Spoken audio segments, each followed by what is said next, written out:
Welcome everybody. My name is Joo Spear. I'm the editor of the Mankato Free Press. Welcome to the Free Press Affordable Housing Forum. We're glad you're here tonight. It looks like we have a great crowd, so we're expecting to have a great discussion. We want to thank, first of all, our partner KTV, Public Access Television here in Mankato, who is broadcasting this live. They will also have rerun times next week if you missed it or if some of you know missed it. Also want to thank Blue Earth County Historical Society and Jessica Potter for setting up this room so nicely and having us ready for overflow crowd if we have that. So it looks like we have a good crowd tonight. Going to the purpose of this forum. The goals for tonight's panel: to raise awareness of the affordable housing issue, discuss solutions on how to get more affordable housing locally, and allow the public to ask questions of our experts and policymakers. With that, I would like to introduce the panel. From my right to left, your left to right, Mankato City Manager Pat Hentges, Kristin Prososki, City of Mankato Housing Coordinator, Rick Goodyman, CEO of Southwest Minnesota Housing Partnership, Todd Prafke, St. Peter's City Administrator, Mike Laven, Mankato City Council Member at Large, Mike Drummer, President Drummer Companies, and Free Press reporter Mark Fischenich, who did this in-depth story in May 21st, and that is where we get much of the information that we'll be talking about tonight. First, we'll talk a little bit about the lay of the land, the current situation of affordable housing. Then we'll move on to discussion of solutions. About 7:30 p.m., we'll take audience questions, and we'll ask that you line up at the microphone, which we will move up front here. So by way of introduction or background, we'd like to examine some of the underlying facts of the affordable housing issue as detailed in the May 21st Free Press report by reporter Mark Fischenich. First of all, housing facts from the Free Press report. Mankato Housing Study, according to Mankato Housing Study 2016, 54% of Mankato renters pay 30% or more of income in rent. Most of those paid 35% or more. Blue Earth County is the top county for housing cost burden in the state. 30% of the renters pay more than half of their income for housing. A little bit about local housing programs. There's Section 8 housing that Mankato runs. It's eligible for individuals making $15,650 per year or $25,300 for a family of four. There is a 5 to 6 year waiting list. There are 500 Section 8 vouchers.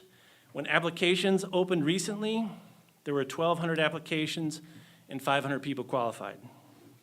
Public housing units subsidized, 79 in the city and county, eligible for individuals making up to $41,640 or $59,500 for family of four. 100 people are on the waiting list for one location alone, Ornest Plaza. Government finance vouchers can also be used on private apartments. The waiting lists are in the hundreds. There's a low-income tax credit program. Tax credits, 57 projects approved in all of Minnesota with $80 million in funding. Dublin Crossing was the only local program. Some trends on affordable housing construction in Mankato. 2011, Sibley Park Apartments, $1 million local subsidy that was completely filled before construction was done in 2012. 120 on the waiting list. 2016, City of Mankato chipped in $150,000 for 50-unit workforce housing near Madison East. In a local study, 64% of all renters would need apartment costing $900 or less per month to avoid spending 30% of income on rent. And that's the definition of housing cost burden. Apartment construction trends. 26 units built for middle income and above in 2014-15. 395 units aimed at college students. 30 to 40 units recommended needed per year for working class units. Zero affordable constructed in the last 5 years. We just had the groundbreaking of one of those, I believe, Common Bond. So the first thing we'll do is go to a status update. Rick Goodyman, you watched this for 30 years. You've been in this business for 30 years. How did we get to this point? So, good evening, everyone. My name is Rick Goodyman, Southwest Minnesota Housing Partnership. We are a private nonprofit community development corporation. We've been in existence for 25 years. Before that, I worked in the Mankato area, starting with Minnesota Valley Action Council and the South Central Multi-County HRA. How we've gotten this way is really there's been a really cut back at the federal level with an emphasis on affordable housing. Incomes have stagnated and construction costs have gone up. So the private sector has had a harder and harder time being able to respond to demand. So in many of the communities, we're seeing 500, 1,000 unit demand for rental housing. Since 2008, the single-family market has also been constrained. Many of our buyers are having a very difficult time qualifying for permanent mortgage products. And also the costs have continued to escalate with single-family development.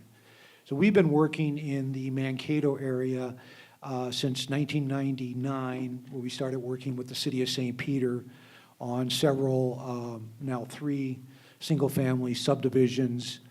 We've done 6 multifamily developments in St. Peter.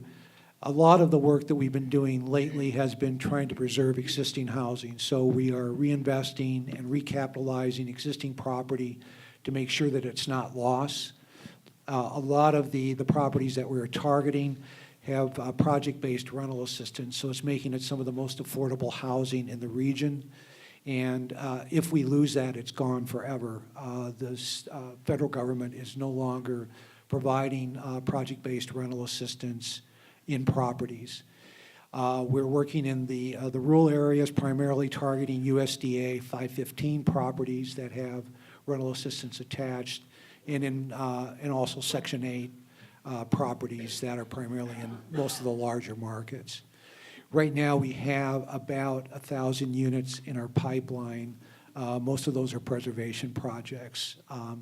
It's been easier to secure financing to preserve existing housing. It's cheaper. It's been a #1 priority of the state of Minnesota, so that's where we've gone. We are able to do new production of rental housing, but it's harder to do and takes more capital and more subsidy, just trying to keep the rents affordable for most of the population.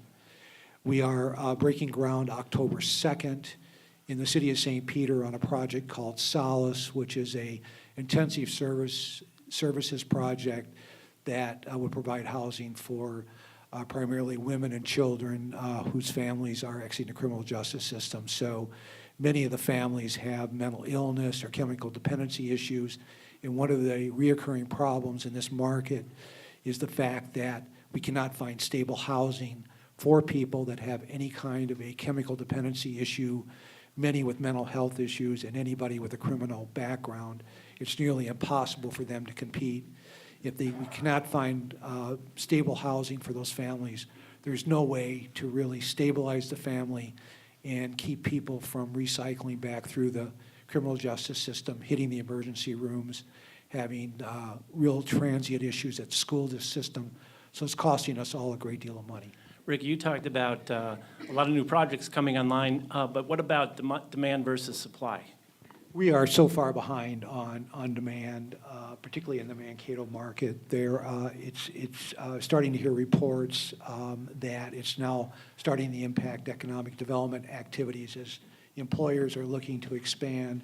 It's becoming more and more difficult to attract labor into the market and find housing for them. So it's a cyclical issue where if you have job growth that's exceeding the ability of the community to, and I'm talking about the entire community, to provide housing, you start having issues that are going to start constraining the employment, creating labor shortages, and then the fact that many employers are going to be reluctant to expand into a market area. I don't think Mankato's there yet, but they're starting to see some strain in that area. Kristin, I'd like to ask you. Can we have some of them stand up so we can hear them better back here and also know who's talking? Okay, I will try to announce their name. You should use the mic. The mic is not getting back there. It is. Okay, hold the mic close to you as you can, I guess. Kristin, I would like to ask you, has the waiting list situation changed much in Mankato?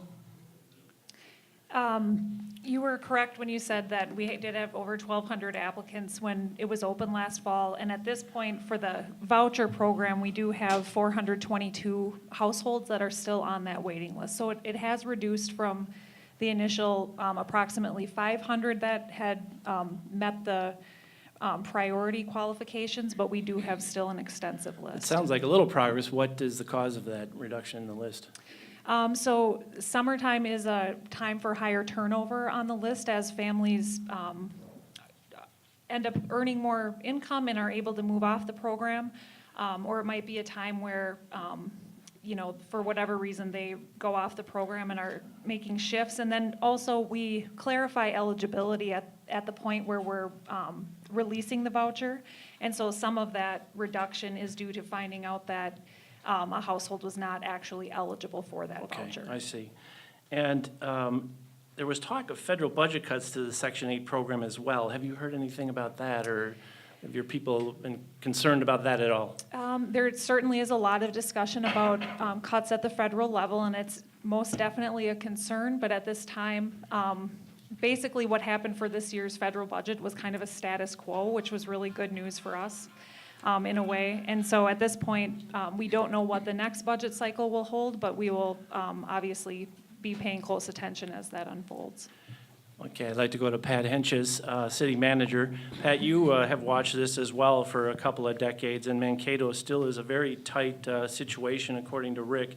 Are there any new initiatives? You've done a lot of housing studies that suggest something needs to be done. What is the overall Mankato strategy, and are there any new initiatives?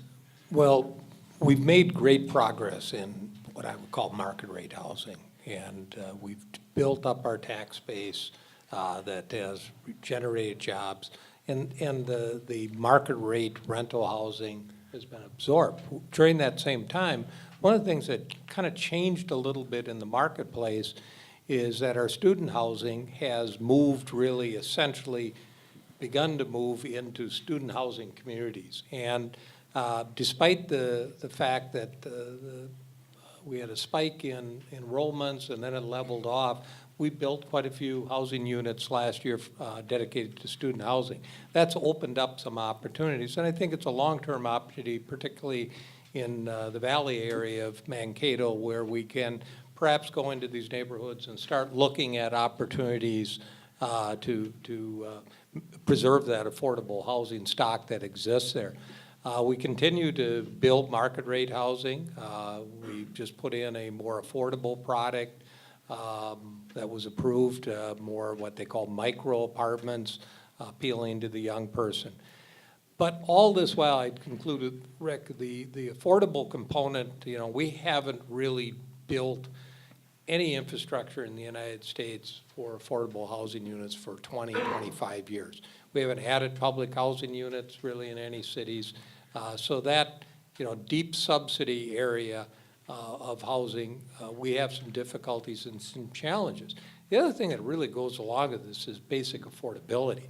Housing certainly is the number one cost, but if you're a single parent with a dependent, you know what's your next cost? Childcare. And what that equates to is you can be a single person making $11 an hour, and you're going to pay about $7,000 for your housing costs, and equate to about $22,000 a year in gross pay. If you're a single parent, you need about $23 to $24 an hour to basically cover the basic costs of this. So you take that, and you add transportation right behind it, and you add Medicare right behind it. That's what a single mother, single father with a dependent, or a spouse with a dependent has to take home to be a livable wage. And I just saw a Target suggest that they're moving from 11 or whatever their base rate to $11 with eventual 15.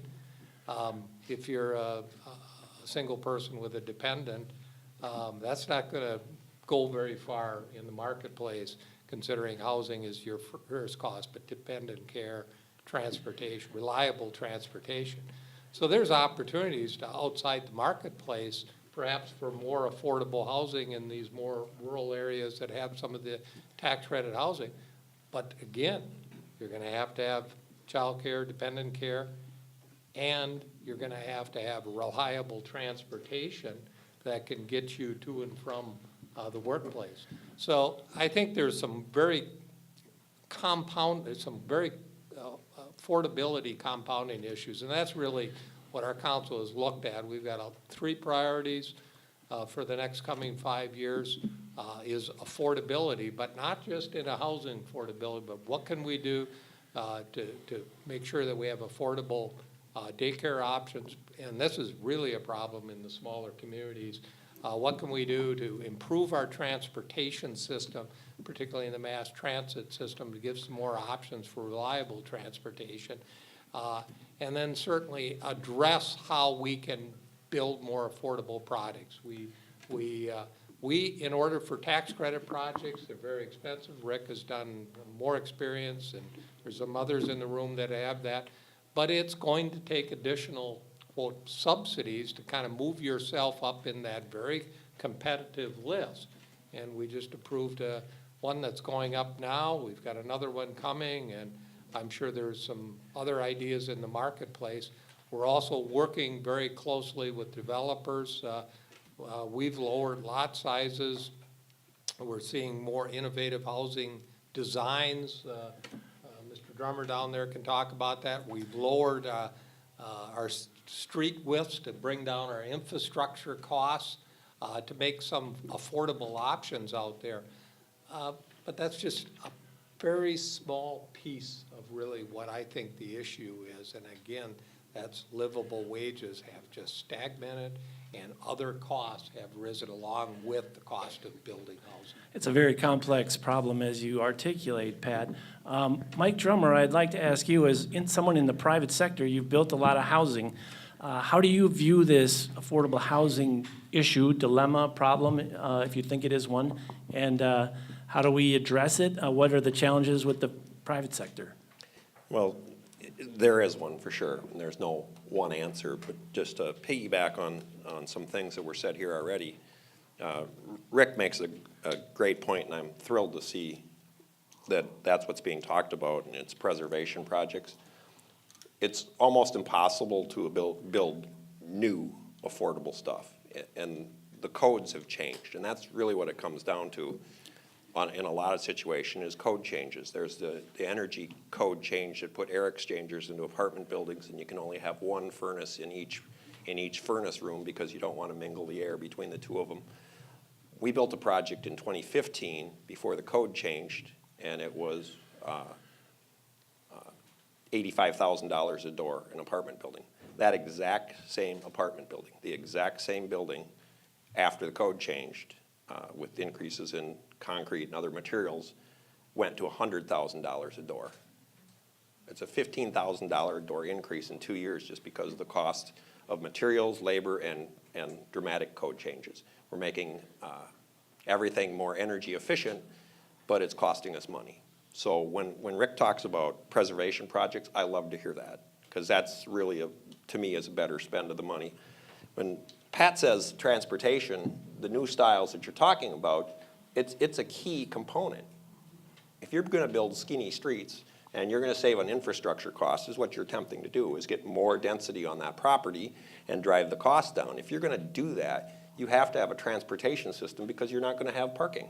It's just that simple. In these projects, we need to work, and they're inkling to it here when they're talking, is everything kind of goes hand in hand. That job creation goes hand in hand with housing.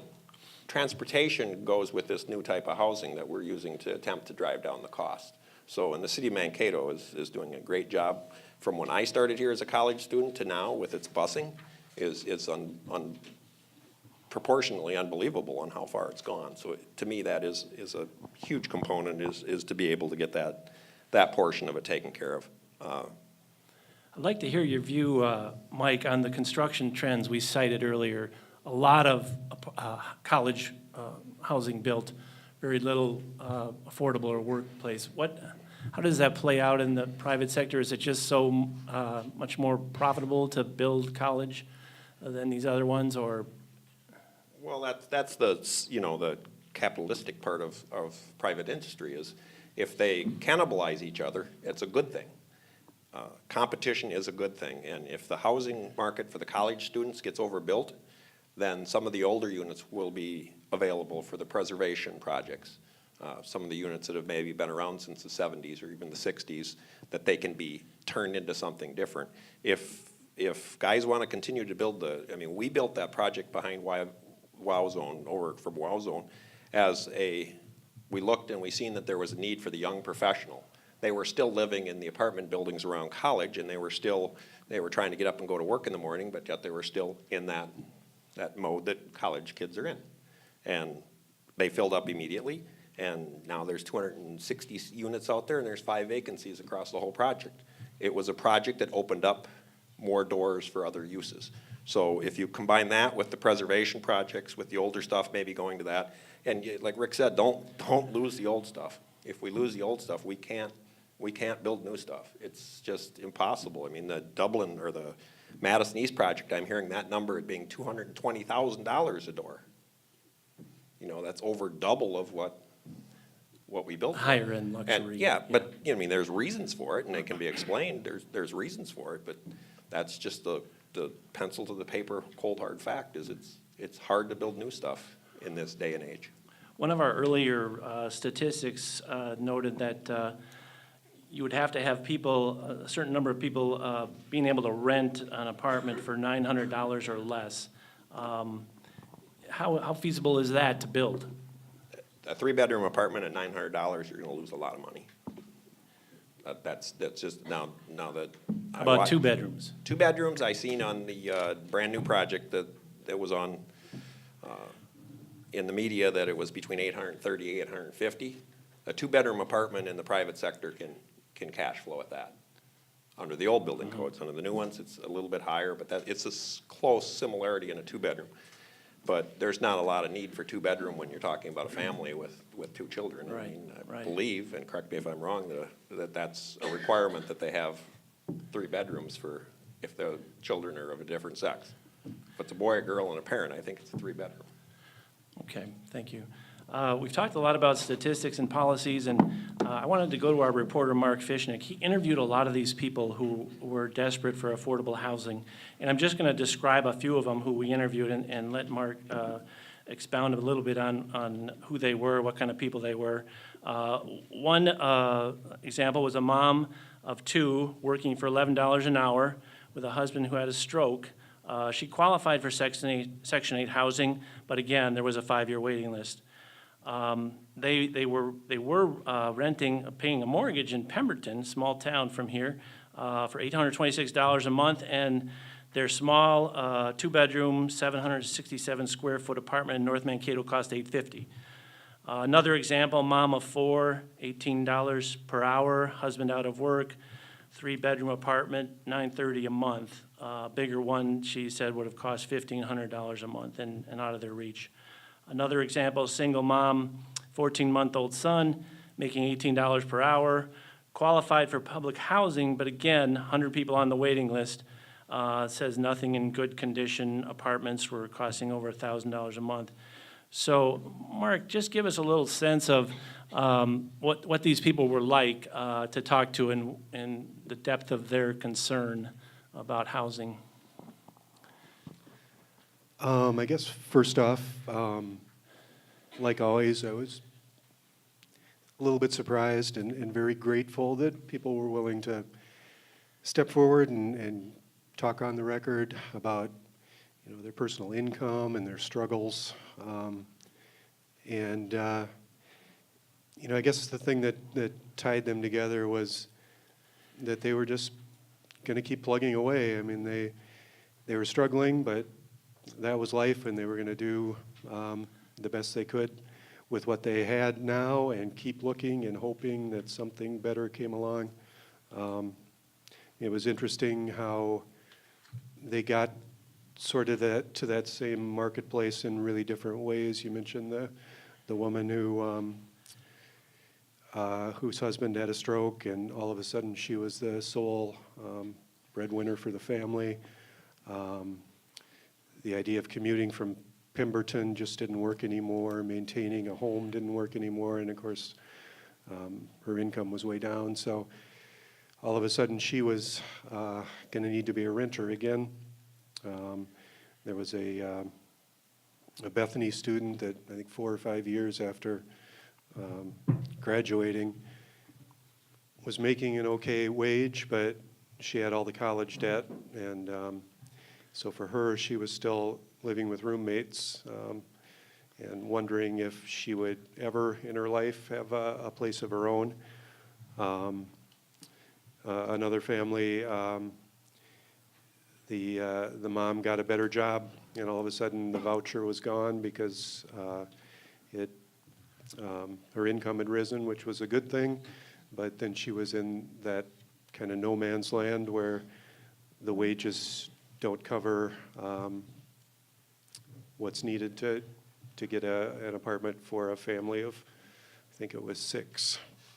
So just very grateful that people were willing to talk to us, and it was that story that people really responded to with comments, and it became more real.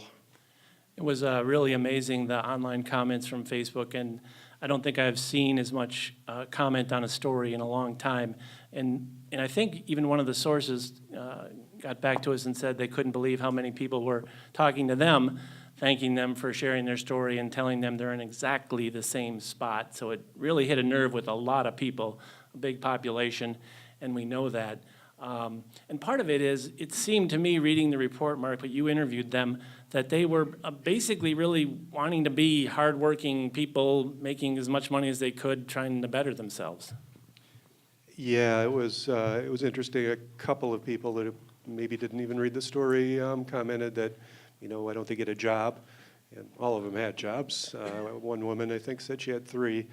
So they were trying and doing what they thought they were supposed to do to have a successful life, but the wages that they were earning just didn't quite get the job done as far as housing.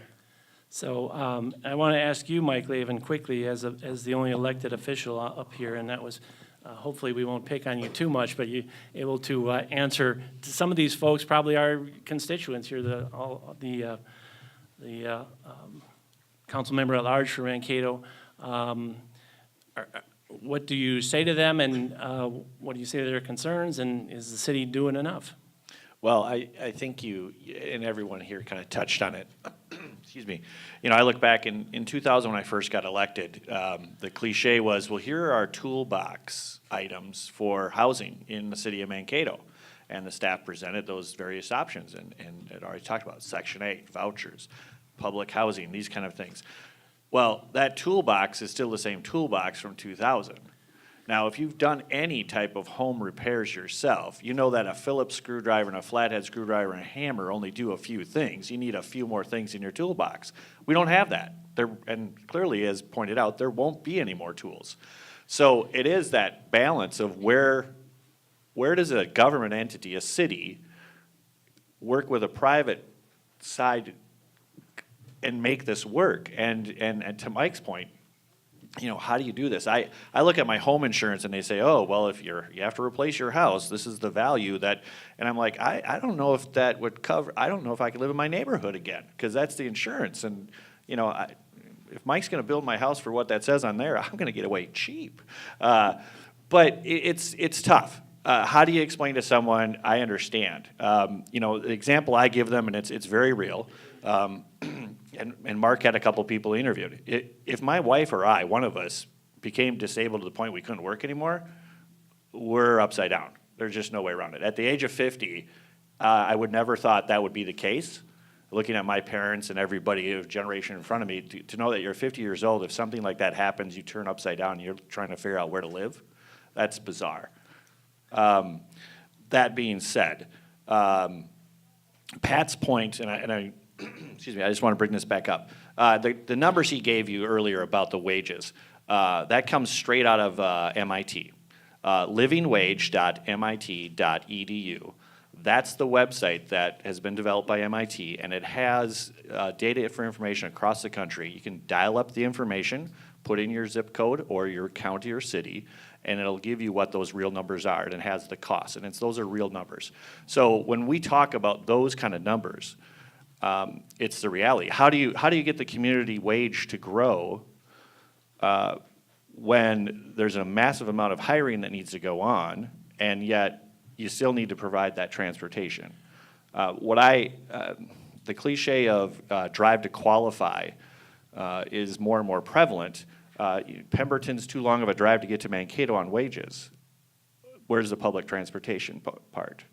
I said to Mike before we started, I said, well, the real problem is you keep building cul-de-sacs. Transportation can't go into cul-de-sacs. You need grids. But interesting, our transportation network works the most efficiently in the grid where the flux of the housing level is right.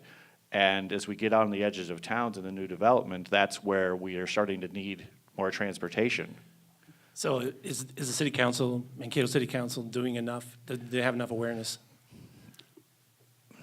Yes and no. I mean, I don't think, again, we've got our toolbox out and we're working with those tools, but, and it's been pointed out, the cost of doing these projects new are just, it's really not conceivable to consider to do that. As some of us voted for the extension of the sales tax, housing was in that language. And so that certainly could be earmarked, but that's not enough money. I mean, we're backlogged. We need to do a lot more, but it is figuring out that. I look at what St. Peter's done over the last 17, 18 years with lot sizes and shortening, making that infrastructure cost go down. But on the other side, I'm glad you brought that up because I want to Yes. ask Todd Prafke. yeah, because I on the other side of that, I have friends that live on Bittersweet Lane that just became part of the city of Mankato in 2015. We had to cap the cost at $25,000 per lot because of what it was going to cost just to bring them sewer and water. And we were not trying to make money. We were just trying to give them sewer and water, and that was where the estimates were coming in. And again, the estimates was actually like $36,000, so it was significantly more. So by no means is the city making money on it, so to say, but it's a challenge of where do you find that happy spot of, and I say this not just because she's in the room, but Kathy Sharon said years ago as a city council member, affordable to whom? A doctor apparently can't find a place to live in Mankato because that's not in his price range. Bless him. But we got folks that can't find a place to live with 3 kids.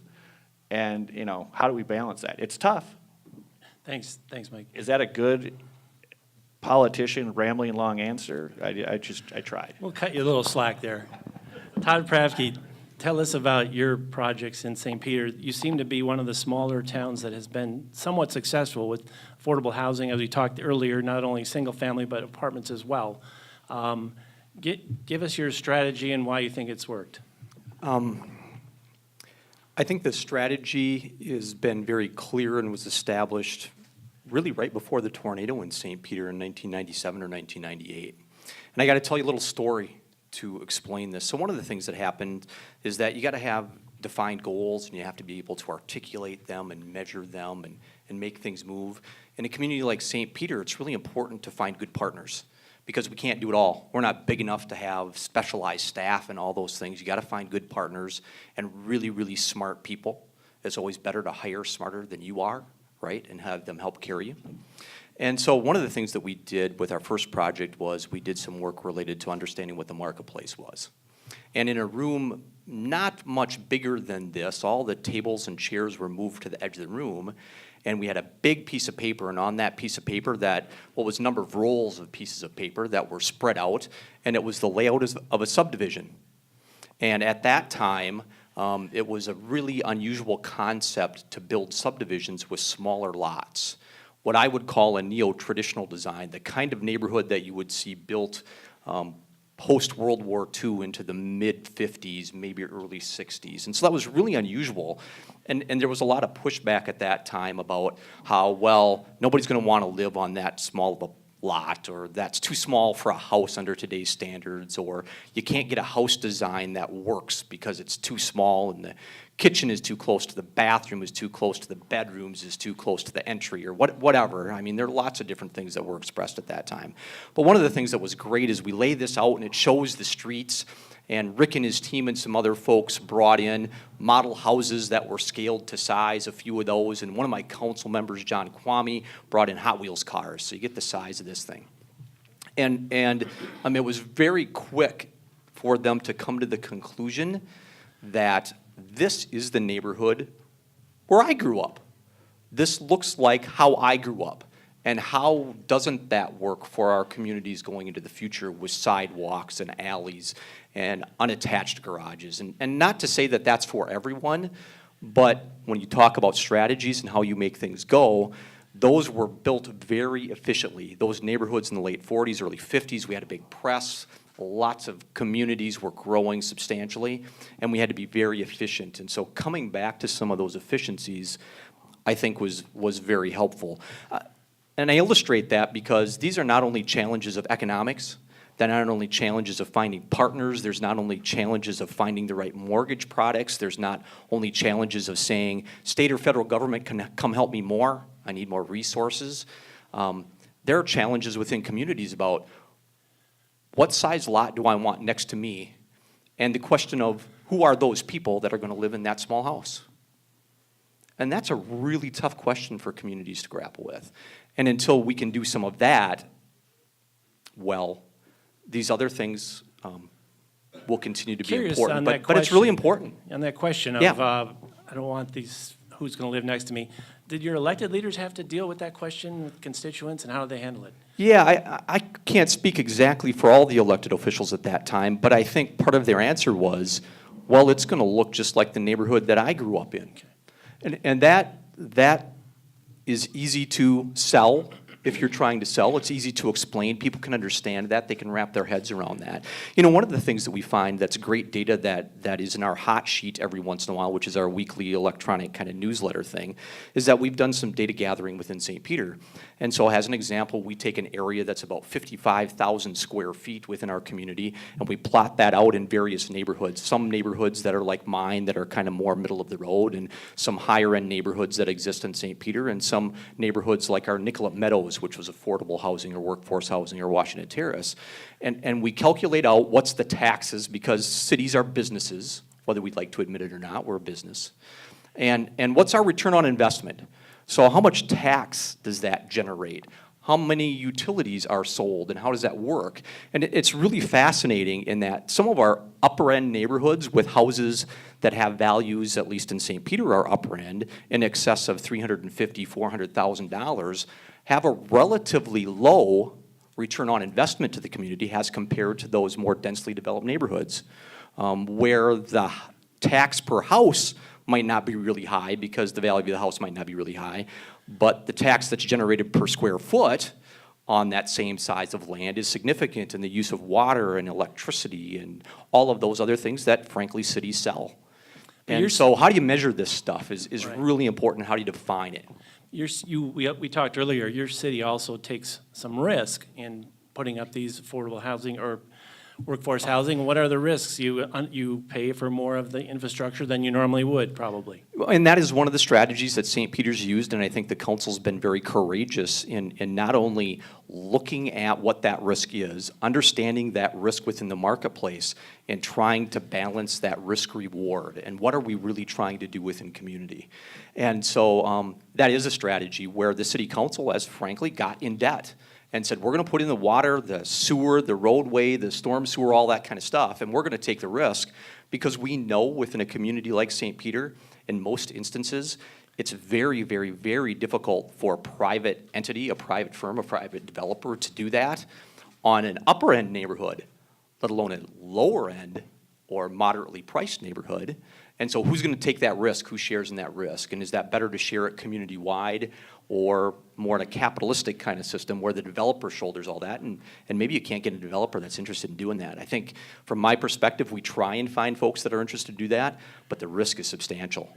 And they've got to have unbelievably deep pockets to be able to take that kind of risk. And that just doesn't happen in Well, with often that, in I want to communities go like to St. Mike Peter. Drummer, because he's worked on some projects in your town. Does that help with them helping shoulder the infrastructure cost? Does that give you more incentive to look at projects?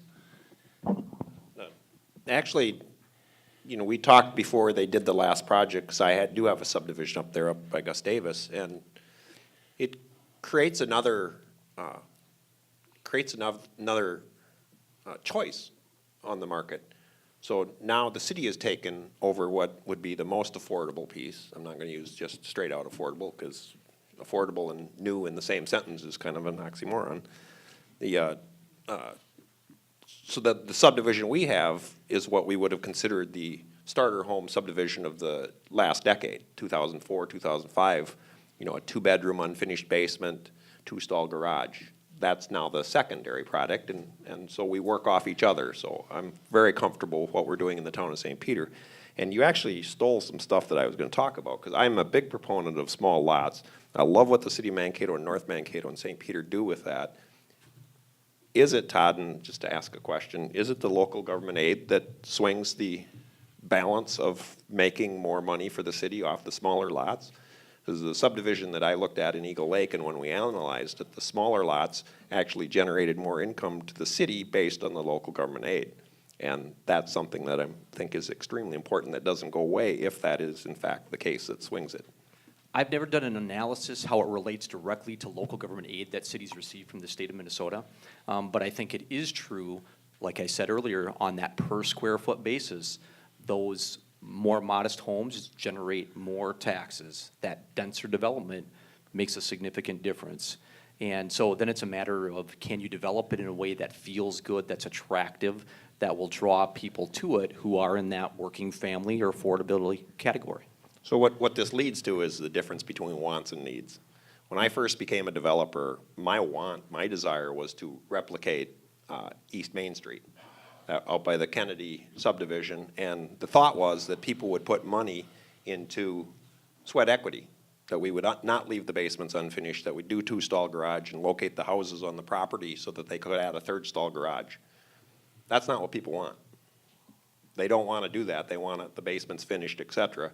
So we've gone away from that portion of the concept. There's market for both of them, but the market of the people that are buying product right now is everything finished for them. They don't want to do sweat equity. Pat Hentges, it looked like you had a comment on this subject. Well, I think just regarding the density issue is a greater return on kind of the tax investment, absolutely. I mean, if I compare maybe the, large lot subdivision that we might have that sprawls over acres, and then compare that to a market rate housing development that is more dense and covers a lot more acreage, it's going to have a higher yield in terms of its tax return and our ability to service it more efficiently. So, I mean, I commend that process, but we were, us collectively as a society, at least United States, we went through the 80s and 90s. I'm a end of a baby boomer generation, and, I shared bedrooms. My kids all had their own bedroom. Their concern at that point and their expectation, many of these, to replicate that nice house. And reality speaking, the cost, of that housing, the density, the taxes, the service, the regulations have all doubled and tripled in terms of impact. I believe it's no longer sustainable. I think the reality is we've got a housing problem, we've got a wage problem, we've got a transportation problem in the United States. We have a sustainability in terms of diminishing resources. I never would say this, but a water bill and a sewer bill is going to be a significant amount of your individual household costs in the future, because guess what?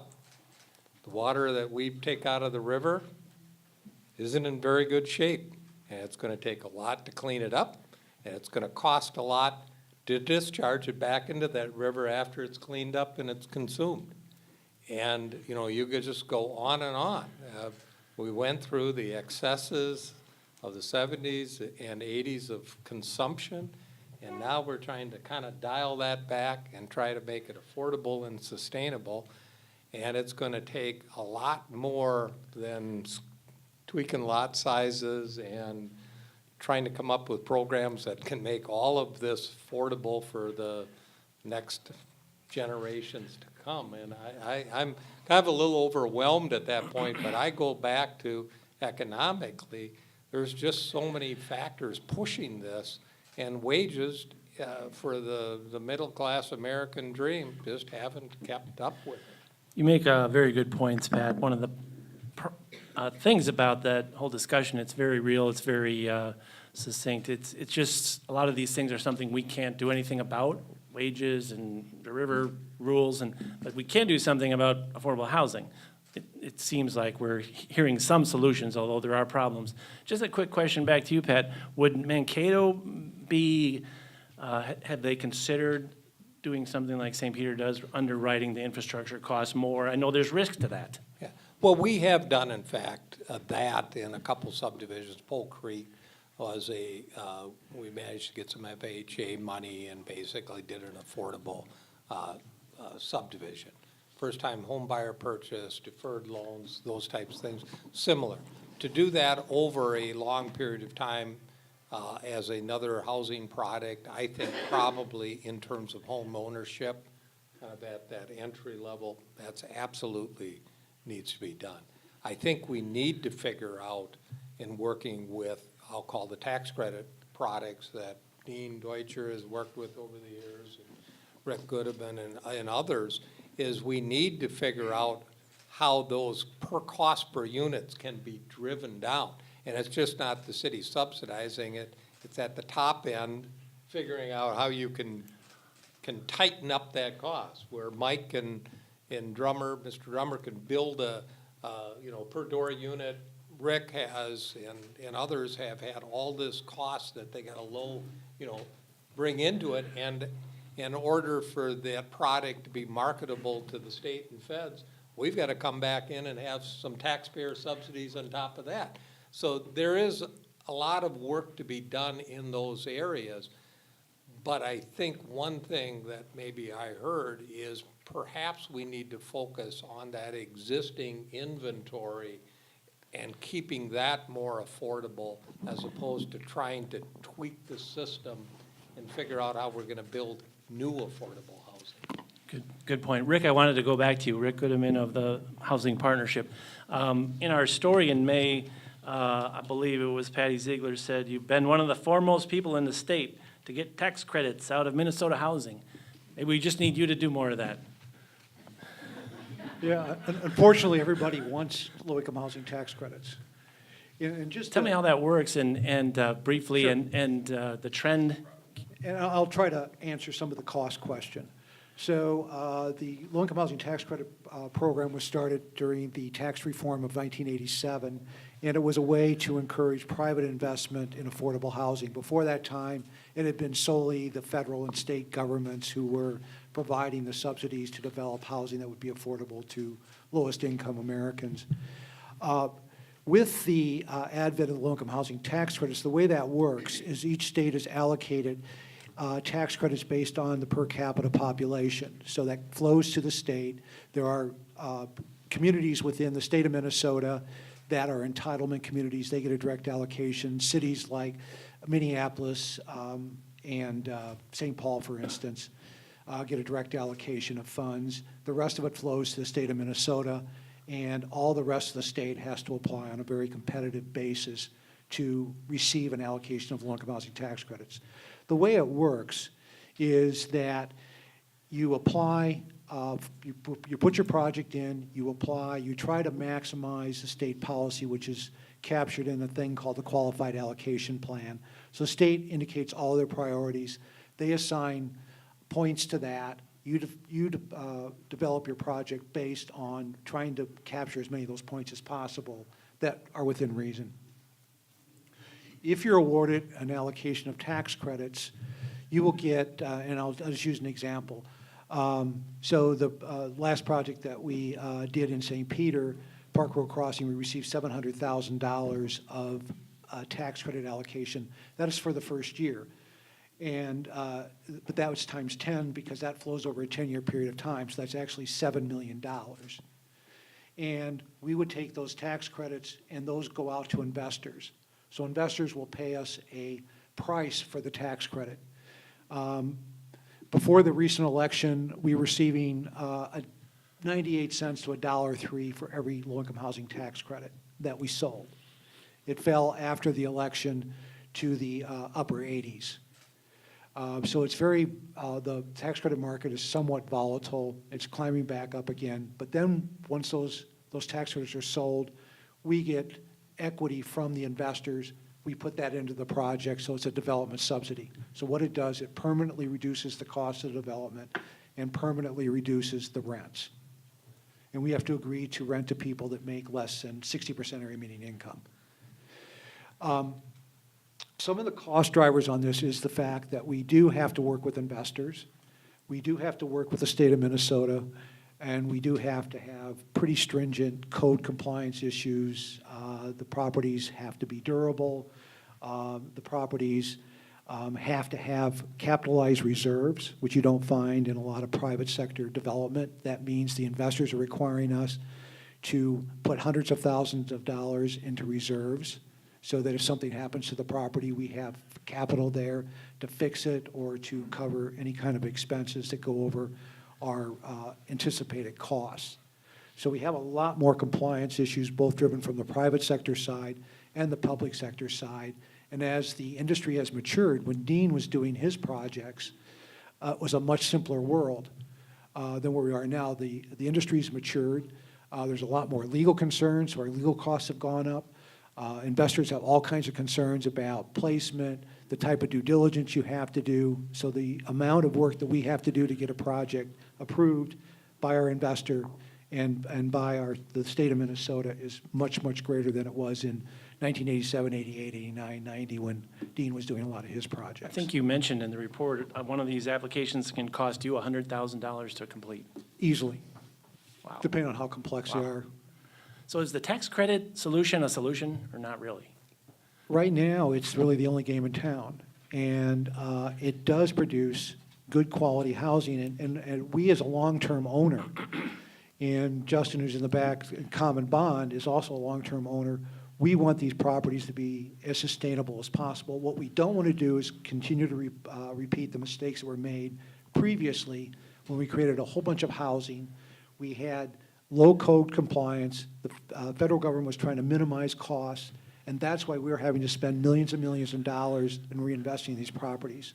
So we're trying to find the balance between providing a product that's going to last over the long term, that's going to require the least amount of reinvestment, and also try to keep the costs down. And it's just So do been we a need juggling act. more tax credits, and does Congress approve that, or? There are some fixes. One that Congress did last year, the year before, was to really fix the 9% credit. So what that means is that before it was floating, so you got what's called a 9% credit, but we were only getting 7.34% because it was floating on the open market. Congress fixed that. There's now a proposal to fix the 4% credit. And if we do that, that will go a long way and in helping to provide more resources. And there's also a movement to increase the amount of tax credits per capita that are going to be awarded to the states. But right now, it's the only way we have to produce housing. And one benefit of using low-income housing tax credit as a entry-level workforce component is that the tax credits do not exclude people from living in their homes. If you're in a 100% tax credit project, their incomes can rise so they can stay. They're not being forced to leave. So Okay, it works I see, as yeah. a tax credit or as a workforce solution. It was brought up several times to repurpose older properties or fix them up, and is that a significant solution here? And would any of this tax credit money be able to be used for that? We use low-income housing tax credits on a lot of our reinvestments. We acquired Cherry Ridge Apartments probably 10 years ago now, and did a significant investment in that property. We're acquiring, we helped the city of Mankato with Ornest Plaza, found $10 million to reinvest in the public housing. So it is really a strategy that we need to do as much as we possibly can. It's much more affordable, it's been mentioned here, than rebuilding. Pat, look like you were Well, going to say something. that's what I kind of refer to, is that I think there's great opportunities, and obviously Cherry Ridge is an example of it, and there's probably countless others. I know we're working on a couple older complexes that will have some rehabilitation tax credits involved. And I think the changing of the college student market will probably open up some other opportunities that I can see that as conversion. That's why I think the future might be focusing our affordability, our entry-level housing, on rehabilitation of the existing stock. The other thing I just want to add is that I think in our Mankato citizenry in the greater areas is very educated citizenry. And, you know, I've kind of been in the Twin Cities market 20 years ago and fought, you know, we don't want that kind of housing in our neighborhood. And we heard that. I don't hear that. These projects the new projects are well-run. They're beautiful apartments. I mean, they're certainly not extravagant, but functional. They've got all the things that I think people deserve in safe and sanitary, clean, and good housing. And they're operated by organizations that have this as a passion, responsibility, and a mission. And I think that's part of why we're very fortunate in this market to have, you know, Common Bond and Rick's group and Dean Deutscher and their group for years have operated these. Lloyd properties have been involved, and it's been a passion to manage those properties. And you know, obviously that is a great opportunity to kind of repurpose a lot of our existing stock in that area. One of the other solutions that was brought up in the article, and this was something other cities do, Minnetonka, Woodbury, and Edina, they deal with the density of apartment complexes, either allowing for more units in a set space more than in the past, or the cities require the developers who want to build market rate to kick in money for affordable housing fund, or to make 10 or 12 of the units affordable housing units. That seems like it would be a simple solution, wouldn't cost the government a lot of money, right? You just have to change the zoning law. I'd like to hear from probably Pat and Todd and Mike Drummer and Rick on those. Is that a solution? Well, I think we've done some of that already. I don't know if we've kind of done that kind of incentive-based zoning, but you know, we have planned unit development rules that we basically can take a standard lot of 7,000 square feet, which could be as less as 30 feet, could have 6-foot setbacks, could have 0 line setbacks, and Mike has been involved in doing some of the developments of those low densities, even taking lot sizes down with the single-family attached housing down to 3,000 square foot of area. So the density factor has worked. We have density components that give incentives to lessen parking, increase the size of the units. But I think it still has that problem of the basic cost of infrastructure, the basic cost of construction, you know, only drive down the product so far. You know, we do have a surprisingly good mix of affordability, but we have a very strong housing market that drives, you know, the cost of those units up. But we've seen a pretty dramatic evolution by building 100 units roughly in Mankato a year and about 200 to 300 to 400 multifamily units a year over the past years. We've started seeing the styles, the different types of housing changing, and a diversity of housing stock. And so that's the positive. again, it's whether or not we're building the jobs and the wages and everything to keep up with just a fundamental point. The federal government, when I started in this business and these guys started, were heavily involved in the incentive side of this to make it work. Now they're pushing that cost down simply to local government, you and I. And we're kind of in it alone, and we're going to have to solve this problem in terms of affordability with a variety of mixes. And I applaud some of the things St. Peter's doing for a small town that has a quarter of the resources that we do economically, and they're doing some wonderful things. Mhm.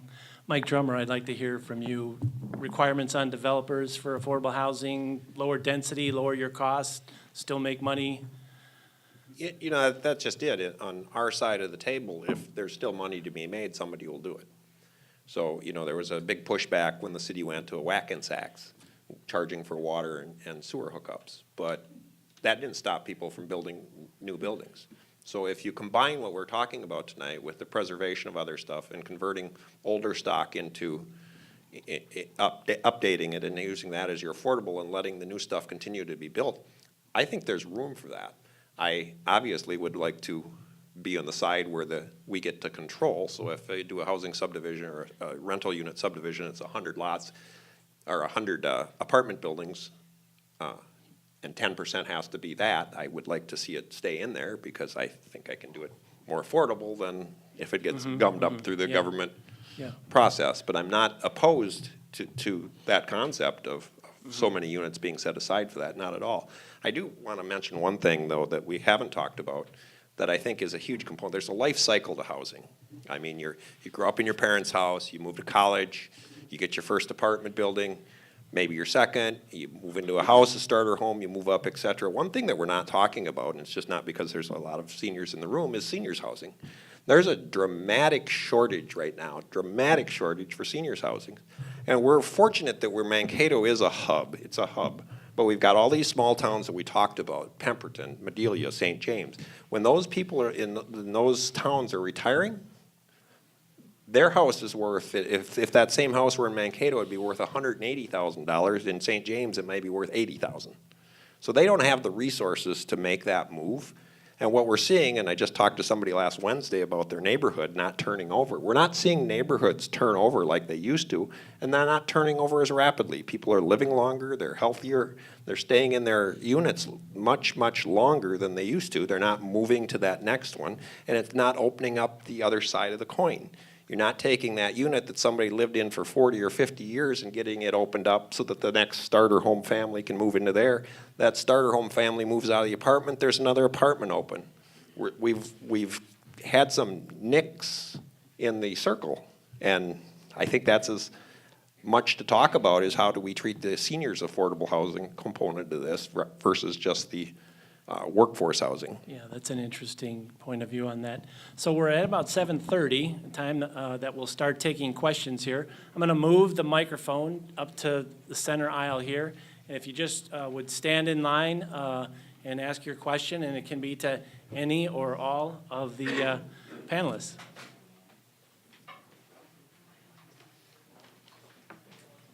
If you could maybe state your name and where you live. Go ahead, just state your name and where you live. Okay, my name is Abdi Sabri and I live in Mankato. And the panel has covered a lot of questions and a lot of issues, and housing is central to human family, no matter what background they come from. And many of the issues that were addressed included young professional families, students, seniors, but nobody has addressed typically large family of immigrant background and low income, which housing no one is dealing with, and the equitable distribution of the resources that are available. We talked about federal government cutting down on funding on housing, but the main issue, and I'm sharing this because some of these concerns, people who have these concerns are not present at this room, and they're not able, for the most part, to share these concerns. So this is what I hear from the community, that both sides of the river, there's a Section 8 programs. And their main issue of concern is how those vouchers and resources are managed. Often the case it is that people who have biases against certain class of people or certain group of people are managing, and they don't have equitable access to the resources that are available.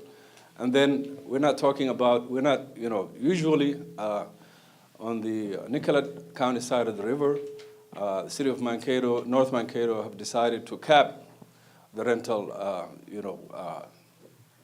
percentage of housing, which directly affects these particular families that I'm talking about. On this side of the river, they always have access to what's left over from the students. As Mr. Hentges talked about, recently there was more housing for students, and that opened up and reduced the pressure. But in the past, it was when the students come back from summer recess, the families were pushed out. Were usually given a small contract, 6 months, and things of that nature. And when the students come back, they kick them out. And So Abdi, it sounds like what your question is, how is the city managing the housing program, and is it have safeguards for discrimination? Absolutely. I mean, that's a big part. I think I'm gonna give that to Kristin. Okay. Yeah, I'd be happy to answer that. When it comes to applying for the Housing Choice Voucher Program, that waiting list is open for a short period of time, mostly because when it is open, we are inundated with applicants. So to make it fair, it's opened for a specified period of time, and we do get the word out to absolutely anywhere we can think of that list will be opening. So we contact social service providers and entities that would be able to share that information, whether it's housing organizations or, we distribute it through the Free Press, through Facebook, Twitter, and any other resource we can think of to share that. Applications come in from an online system that are put in, so anybody can apply to that. And the computerized system does a random sort of those applications once they're in. So there is that kind of safeguards against any possibility of discrimination of who applies, because it's not something, it's handled by housing data systems and is not done in-house from the city of Mankato. So speaking from that standpoint, we're able to safeguard against any Okay, bias. thank you. Okay, thanks for that. And I think I would add that of all our housing voucher programs, I think we have about 40, almost 50% with all the minority representation of the vouchers. So it's proportionally higher than our population. So I think the system is doing as much as it can to eliminate any potential bias, considering minority population does not make up probably much more, maybe under current estimate census about 22%. So we're nearly at 50% in that housing, and then the random sort is responsible for kind of assuring that safeguard. Okay, thanks for that answer. Next question, state your name, please. Tom Hagan, North Mankato. First of all, I'd like to maybe apologize for the fact that as I look around the room tonight, there's no representative of the North Mankato city government here. This is a community problem, and we should be part of that discussion. So I'm concerned about that. But secondly, there are only 5 cities in the entire state of Minnesota that have regulations as to how much, what percent of a community could be rental property. Mankato has a 25% rule. North Mankato has the draconian 10% rule. You do understand that when you limit the number of rentals by putting this rule in place, you also raise the cost of the rentals that are existing because you've limited the supply. And so I think you really need to look at those rules if you're going to think about creating more affordable housing in both communities. It's an issue of how well it's managed, how well the city manages to control rental properties, but we need more affordable rentals, and that's certainly one way to get them. And these draconian rules prevent people from making rental properties and making housing available for many people in our community. So it's a very serious concern. I'd like to hear what the responses are from Well, I'll cities. respond because we were, I think, the second state to do it. And the consequence wasn't to necessarily minimize rental housing opportunities in the community. It was intended to balance the neighborhoods. And so it doesn't apply across the city. It applies to low-density neighborhoods where we put that in place, and we've allowed the 25 or the existing numbers to exist in there. What that has done is that it has shifted the college student-oriented housing into the complexes and has balanced it, at least in Mankato's case. I think the unintended consequence now has been in that existing low-density housing stock, we don't have the conversions that we saw from single-family to Correct, rental, correct. from single-family to duplex. And so there's some reason to look at this selectively in certain neighborhoods.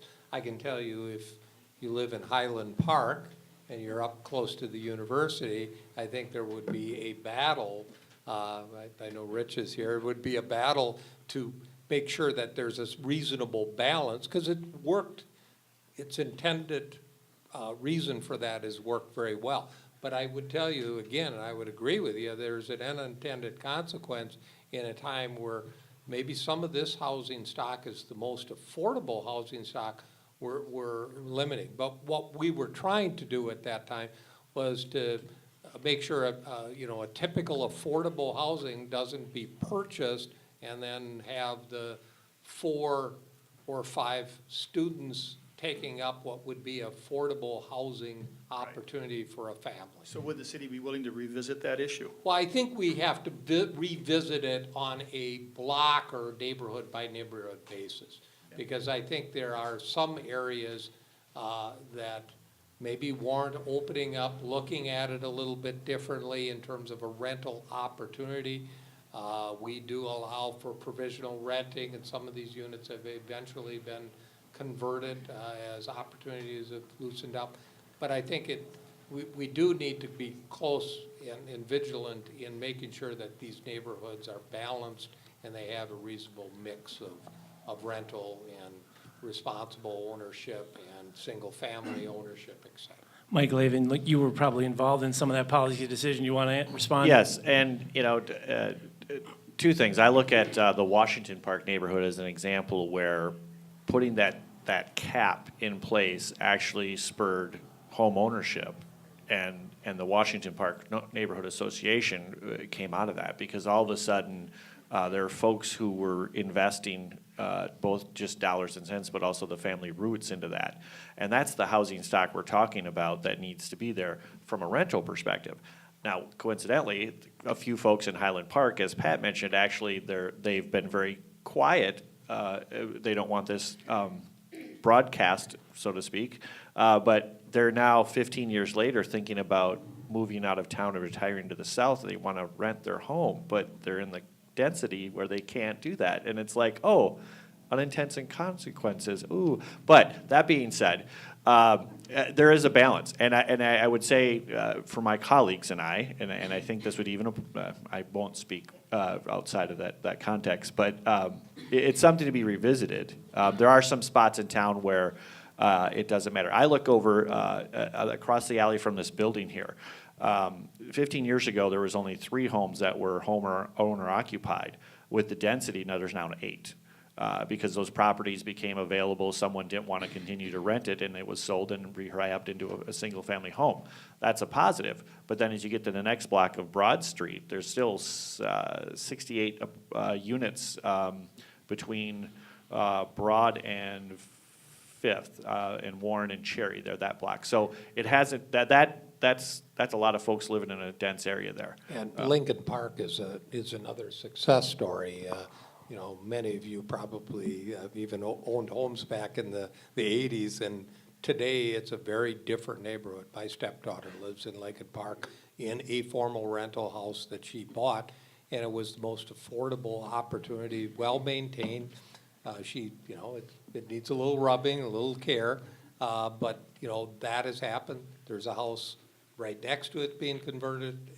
Essentially, what a block that was 75 to 80% rental is now down to probably a closer 60% ownership.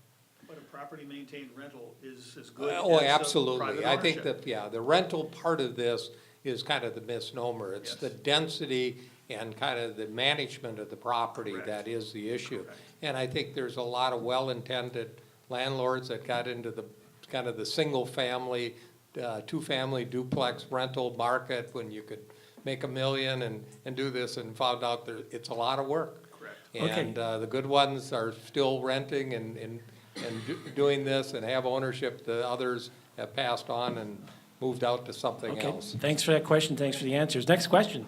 Hey, Joe, what would you think if we moved the microphone over and those people waiting could sit, everyone could see, you know, have a little bit better look? Sure. Is everyone okay with that? Yes. I'll just move it myself. Next. Thanks. That way, you know, the people that Go are- ahead, go No, ahead. no, you're up now. Oh, go for it, go for it. You're right there, go ahead. You go, you go. You are. Okay. We'll just- This way we can sit here, people can see a little bit better. Plus, Sure. Just give us your name and what's your question? Okay, my name is Vicki Meyer. I'm a senior citizen, living on a very low income, because I'm on Social Security disability, because I have a bunch of disabilities. And I found out, I went and investigated a bunch of apartments. I went to Atwood, I went to Lloyd Management, and some other places here in town that were in the paper and stuff like that. And after looking at them, 3/4 of them look like slumlords or caves. I said, this is ridiculous. I know I live just across the street in Colonial Square Apartments, which I hate living there because they don't fix anything. They don't take care of things like they should, and I'm very upset about it. But that's why I've been looking for the last 5 years for a place to live. And everything is way over my price range that I can afford to live. And they're worse shape than where I'm living. So And I think Vicki, that's do you have a incredible. question for one of them? Well, the other question is, I have to go with that, is the places I even looked at, like Lloyd Management, I know just took over state apartments and fixed them up. Wonderful. I was very happy to see that, but I still can't afford to live there. But the other places I looked at were from Atwood, and they said international people would live there because they want a roof over their head. And I said, that's despicable. That is very despicable. The places I looked at, they showed me the apartments, the carpet was not cleaned. They said they just cleaned everything, just painted things. It was just, closet doors were falling off, weren't functioning. Vicki, what's your question? My question is how can we find a place to live, being a senior citizen, without having to live in a nursing home or someplace like that, that we know we can't afford? Kristen, do you want to take that? You deal with a lot of And folks who probably I have have. dealt with affordable, I have dealt with Section 8, and they didn't have enough money for me to even live in a one-bedroom place. And that's what I live right now. And I can't even afford to even have my family or kids, my grandkids or anybody stay with me even, because it's not enough room. Okay, thanks for the question. Kristen? So we do have a listing, in addition to the public housing and Section 8 voucher programs that we have, we do have a listing of other affordable buildings within Mankato, some of them that you've mentioned, but there might be others that you haven't looked into at this point, and I think afterwards I can share that list with you. I'm sure I've got lists. I've got the list from you guys, I've got the list from other places. There is nothing. Okay. Nothing Well, in town here that I can afford to live in. it sounds like you guys could talk about it later. Thanks for the question. Next question? Thank you, Joe, and thank you, panelists. My question's a little more Can you state your dry. name, please? Sure. My name is Nick Frentz, and I live in North Mankato. My question is for you, Mr. Drummer. You were talking about the costs going from $85,000 to $100,000, 2015 to 2017. And I like Mr. Goodman, we're talking about code compliance, balance, partnership. So I believe we can do things if we can find a good way to have the government work with the private developers. My question is, Mike, where's the sweet spot? With code compliance, we get quality materials, we get some safety, sprinklers, things like that. Where do you think the right amount of code is, and where can we eliminate? And if you dare, what codes would you suggest that city or state government might look at removing? Well, I don't think you're gonna, the barn door's open. I don't think you're gonna have a reversal of what's taking place. But as the politicians that are in this room and the people that are making those decisions up in St. Paul, I would just ask you for some common sense and to look at things open-mindedly. And every time there's an action, there's a reaction. So this is the example that we use in the housing industry all the time. Since we started hardwiring smoke detectors, do you know how many people have died in a fire-related incident? Yeah, the number is 0.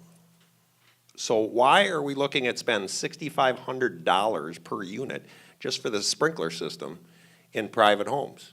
Why are we looking at adding another $2,500 to the infrastructure side of it, going to 1.5-inch water line, going to bigger gate valves, going to heavier duty sections in the blacktop to handle this stuff? Why are we doing that when the reaction is that nobody's died from that?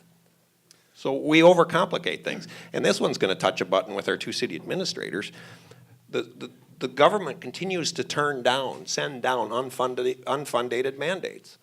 One of the administrators here on this panel right now has a home builder that was in their town, and they put $5,000 per lot to handle erosion control. Now, do we want clean waters? Yes. But just recently, we went from 5% coverage on land to 7.5% coverage just to make our storm ponds.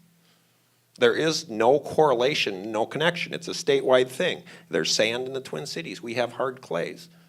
There's a difference in the way things act and react, but they don't take that into consideration up there. So now all of this doesn't stop at the developer. It doesn't stop on the city's plate. It gets passed on to the end user. And then we have a panel that meets about affordable housing. I can rattle off right now off the top of my head 25 different items, code changes that have changed since 2005. Since 2005, and my 3 least favorite words in the English language are yeah, but it's only. Because when we start adding those yeah, but it's onlys together, all of a sudden we're talking about $40,000 increases. In 2005, that 2-bedroom, 2-stall garage house, unfinished basement in Mankato in the subdivision Cougar North next to Thomas Field was $140,000. In 2011, 6 years later, that house was $170,000. In 2017, that house right now out on the Cicada Trail out by Walmart Distribution Center is $220,000. I'm going to tell you right now, the markup that we as developers and builders has not changed. What's changed is code, unfunded mandated, lack of common sense in a lot of areas. I appreciate that, Mike. I guess, let me put my question this way. This is your forum. What's the percentage of the increase that is materials and labor? Is that easier? You know, it's funny, in getting ready for this, I opened up the Menards ad. 1.5-inch sheetrock 4x8 is $7.99. In 2005, 1.5-inch sheetrock sold at Menards was $7.99. Right. There are items, concrete in particular, concrete has gone through the roof. Concrete in particular, anything to do with a seasonal product or a product that's been turned to a lesser. We used to have a whole bunch of lumber plants, now we only have a couple. We used to have a whole bunch of plants make PVC, and now they were hit by hurricanes. So that stuff fluctuates. But the bottom line is that the dollar amount that we've added on for things that change, the codes that have changed, and it's at every level. I mean, I'm not just picking on you because it's the state. I'm not trying to pick on you, but it's at every level. And they just keep changing. I was sitting in a meeting with an engineer that said to me, and this was just in the last month, that said to me, if I had it my way, I'd put sidewalks on both sides of the streets. Well, yeah, but there's a cost associated to that, and we pass it on to the end user. I appreciate that, and I know it's a longer subject, but thank you very much, and if you want to talk offline, you know I'm available. Okay, sounds like he will. Thank you, Joe. Next question. Yeah, my name is Mark People, and I presently is the president of the Partners for Affordable Housing, which, as you know, is the Welcome Inn and Teresa House. And we deal with the homeless, that family, maybe that comes to town, they don't have a job yet, but maybe they're instantly homeless, so they might find them in the parking lot at Walmart.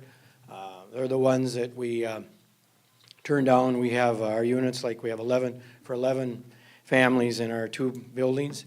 We also have some other housing that we give government grants, but we use that's for people that are out of that and they have a job and they can get lower rent, below market rates for housing.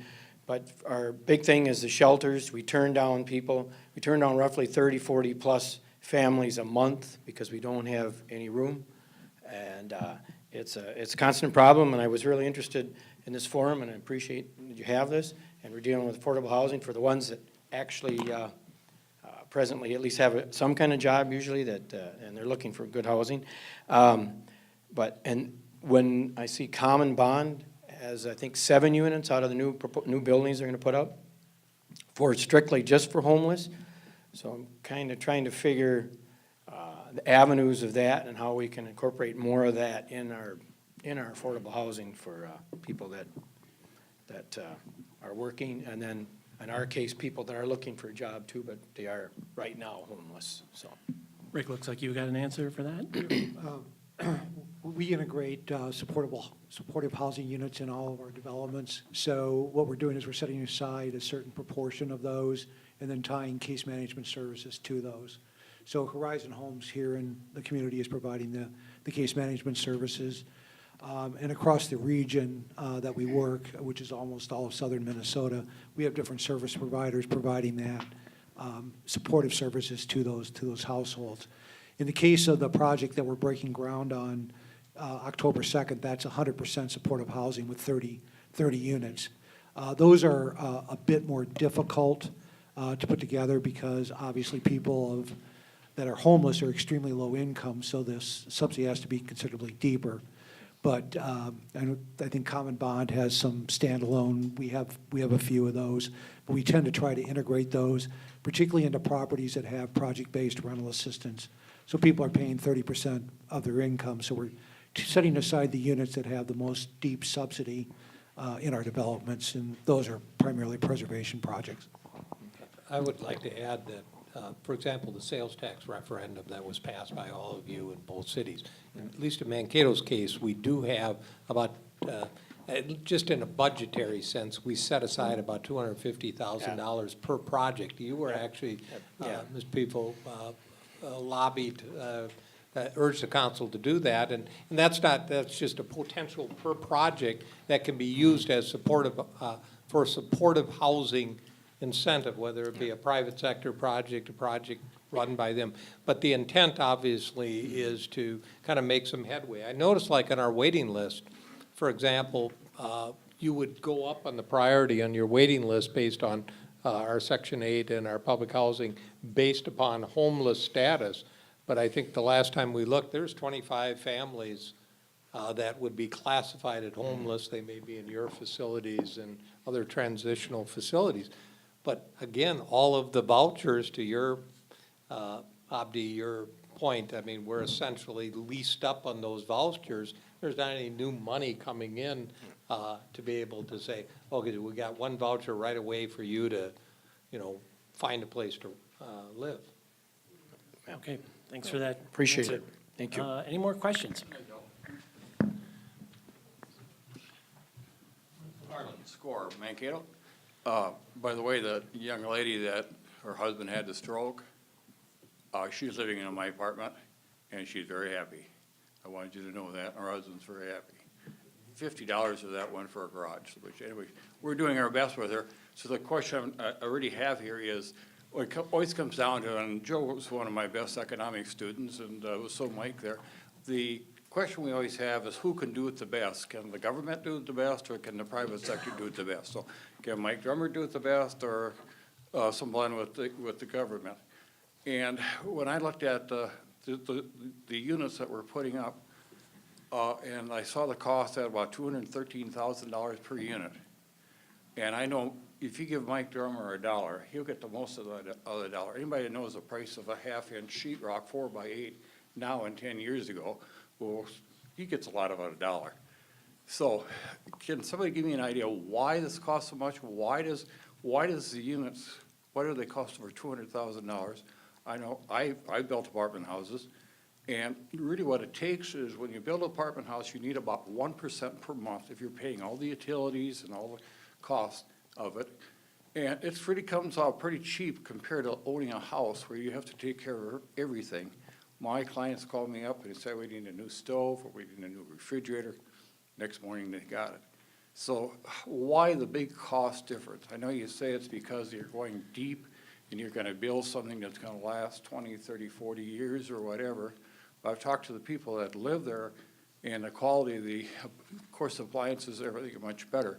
So my question basically is, why does a project like that have to cost $213,000 per unit, where a regular apartment house built by Mike, I'm sure he'd get even lower than that, for less than $100,000? Rick, is that one you can address a bit?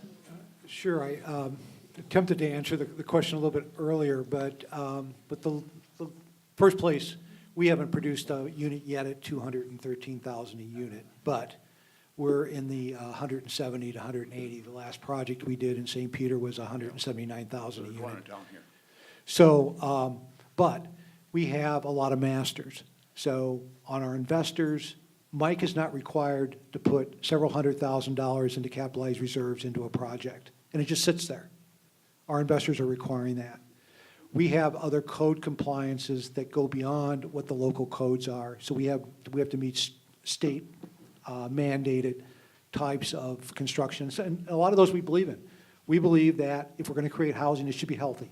We believe that it should have ventilation. We believe that it shouldn't have radon in it. I think Mike's house are the same. Yeah, but I'm saying, so, you know, there's a balance here between some of the codes are driving, all the codes are driving costs, but some are also saving costs when you start looking at health impacts.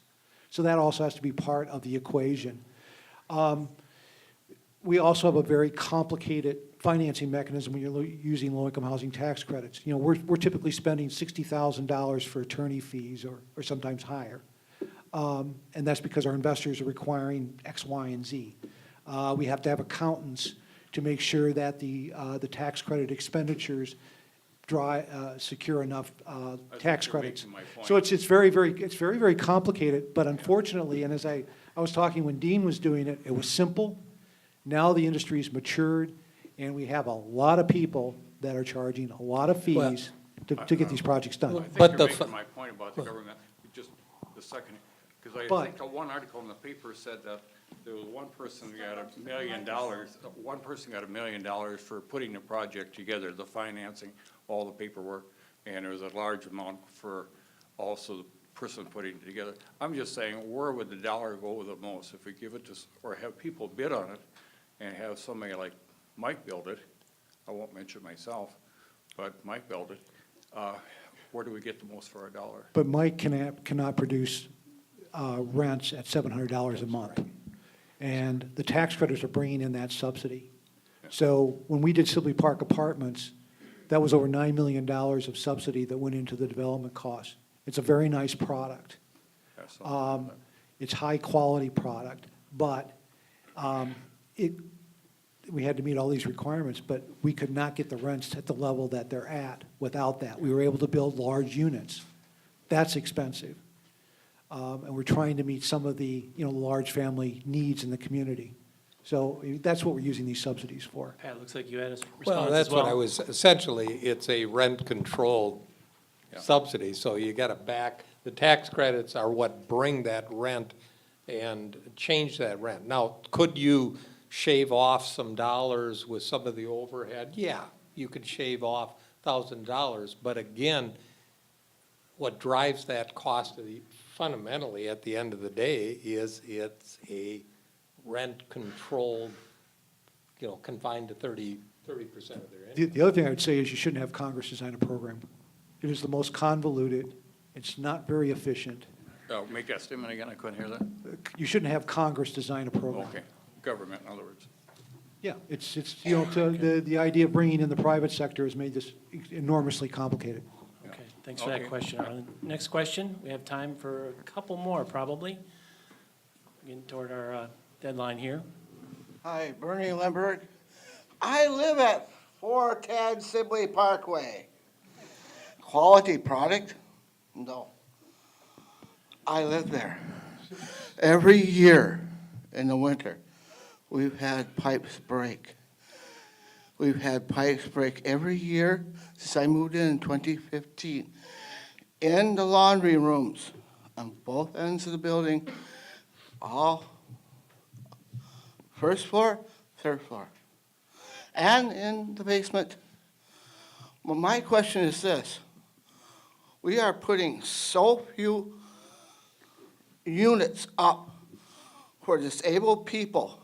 And then when we do see it, like the apartment I live in has a walk-in shower. Oh, but that was not put in by Lloyd Management or the people who built the building. That was put in there by the guy before me at his expense. We're benefiting from some poor soul who put in that bathroom.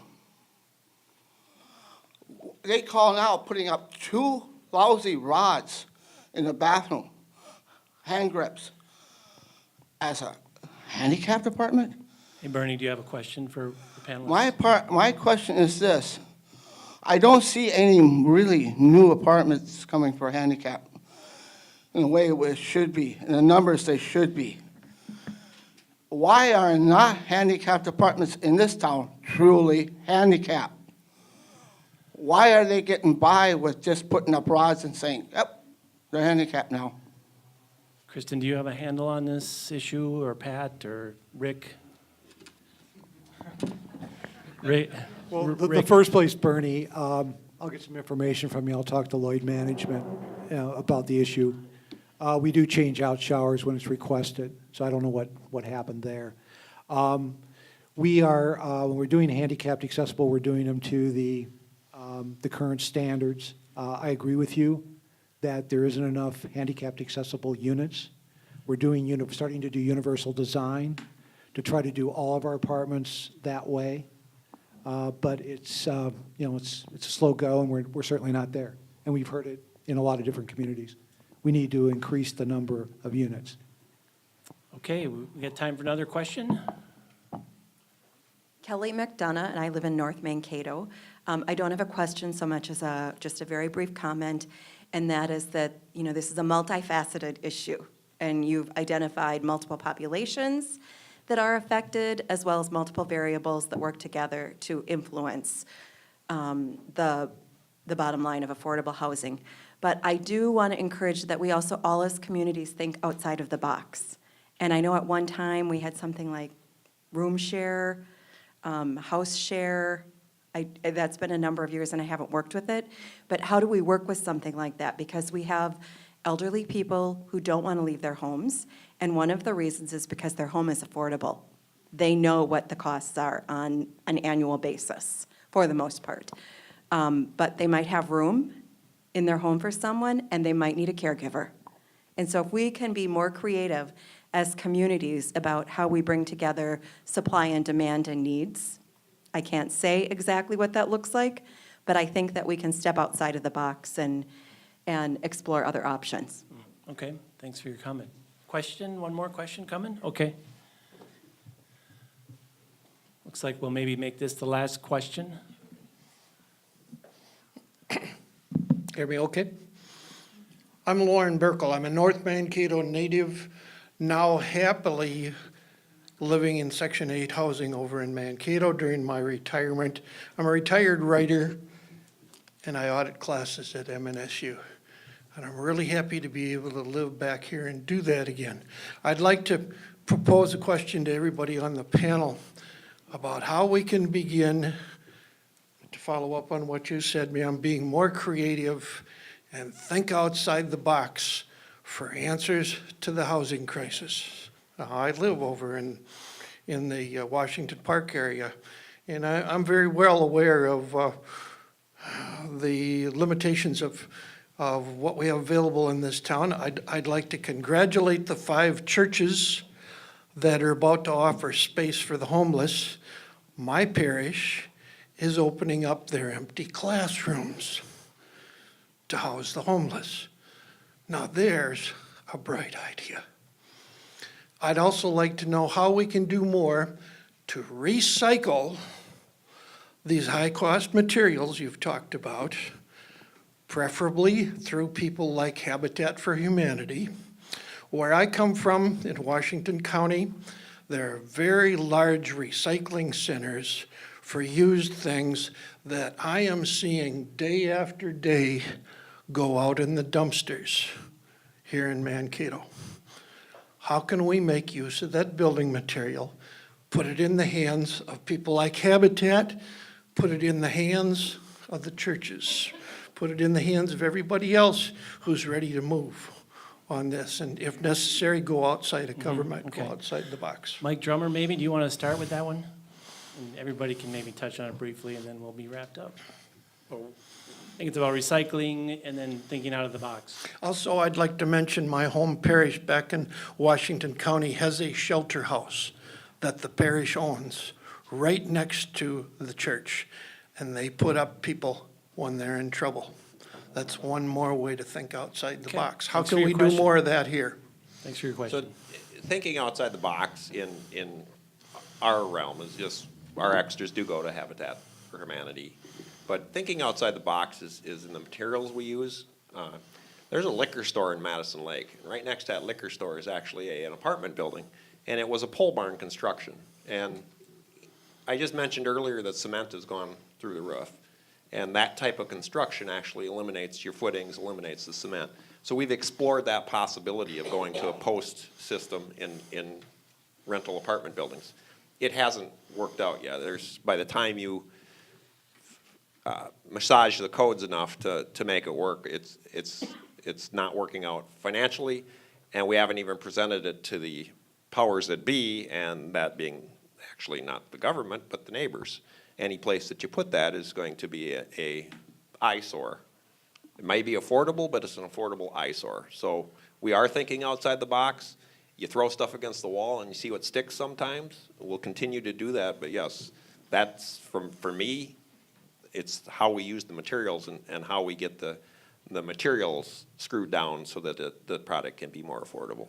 Mike Laven, any quick thoughts outside the box? Real quick, even though this time is ending, even though probably the least knowledgeable of the group here, I'm willing to stay and listen to whatever questions are left, even though we may be closing the broadcast. But it's creativity is always valued, and how do we find that solution?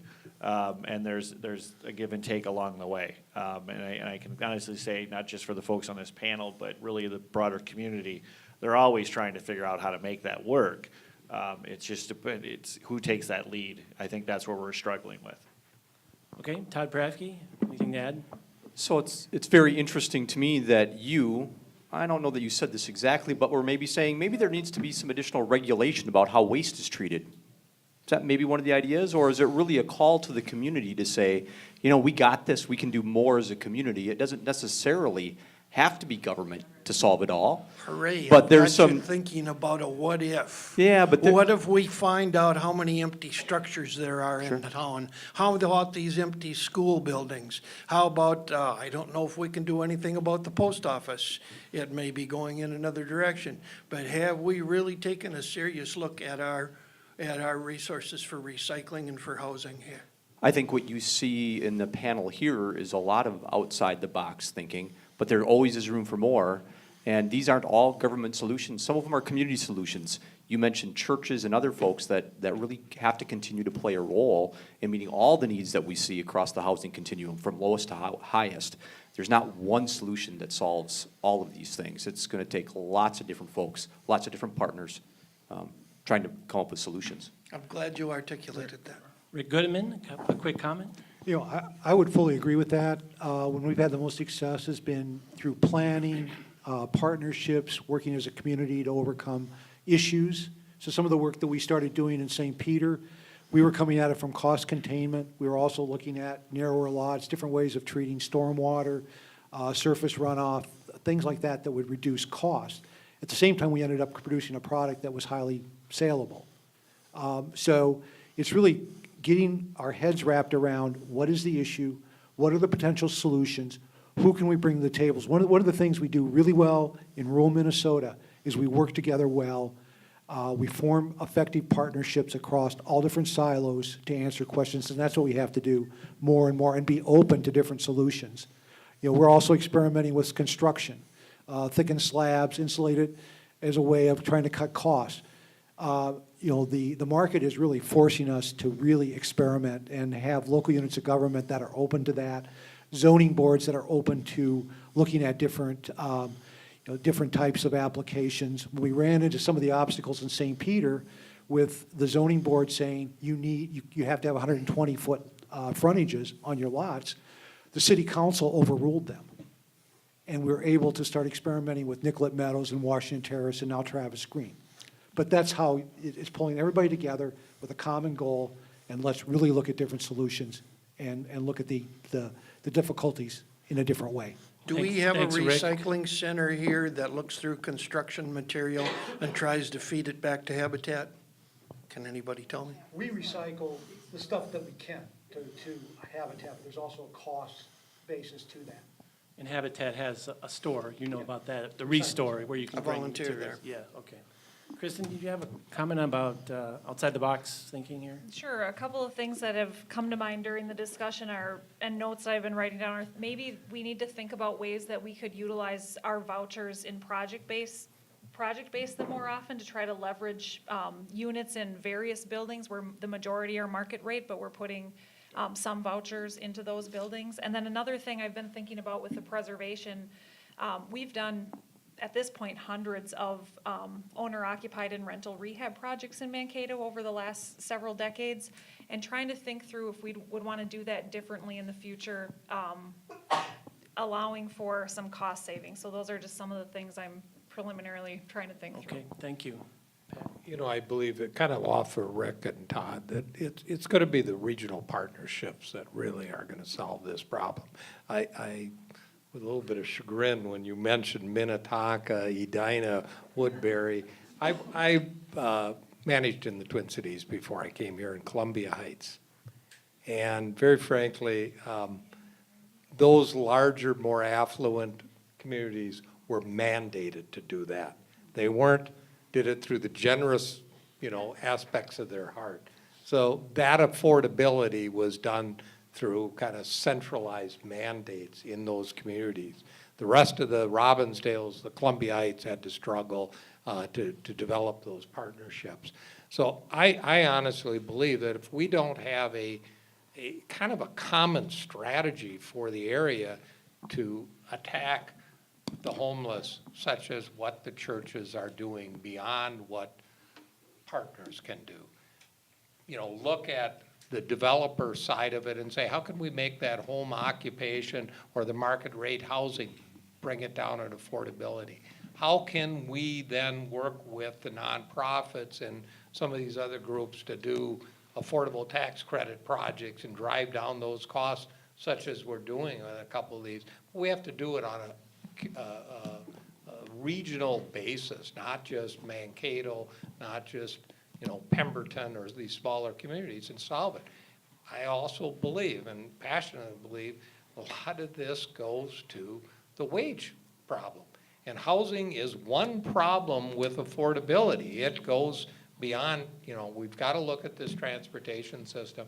We've got to look at what types of regulatory aspects of our community are sustainable and go over the long haul. So I think it is a regional partnership approach and not just, maybe Mankato as kind of the larger community has to kind of lead, but we have to have that affordability throughout the region.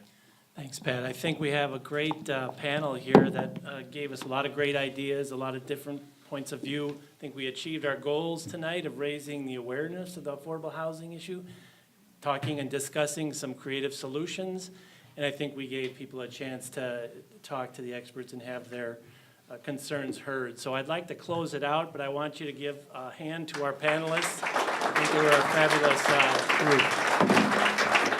And again, thanks to KTV and Blue Earth County Historical Society.